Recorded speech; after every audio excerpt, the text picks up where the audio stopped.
In the last video, we spoke about bed throughput and how it determines how efficiently a hospital functions.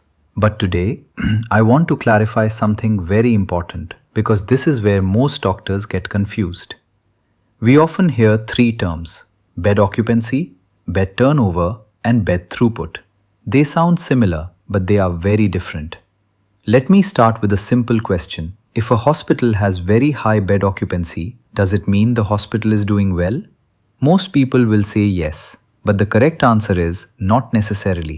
Bed occupancy simply tells you how full your hospital is. It answers one question: are the beds occupied? But it does not tell you how efficiently patients are moving. In fact, very high occupancy can sometimes mean a problem. It could mean discharges are delayed, beds are blocked, patients are staying longer than needed. So occupancy alone can be misleading. Now let's look at bed turnover. This tells you how many patients used each bed over a period of time. In simple terms, it measures how often a bed gets reused. So if one bed is used by 4 patients in a month, the turnover is 4. This is better than occupancy because it shows movement. But even this is not enough, because turnover does not tell you how smooth or efficient that movement is. A bed may turn over multiple times, but if discharges are delayed and admissions are waiting, the system is still inefficient. And that brings us to the most important concept: bed throughput.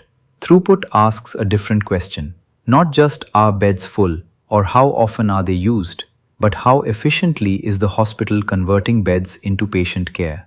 Throughput reflects discharge timing, admission speed, bed visibility, coordination between departments. It brings everything together.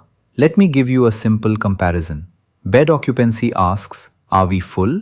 Bed turnover asks, how many patients used each bed? Bed throughput asks, how well are we using our beds? And that difference is very important. Let me give you a real-world example. 2 hospitals, both have 100 beds. Hospital A has 90% occupancy. Hospital B has 80% occupancy. Most people will assume Hospital A is doing better. But let's look deeper. Hospital A has long stays, delayed discharges, and patients waiting in the emergency department.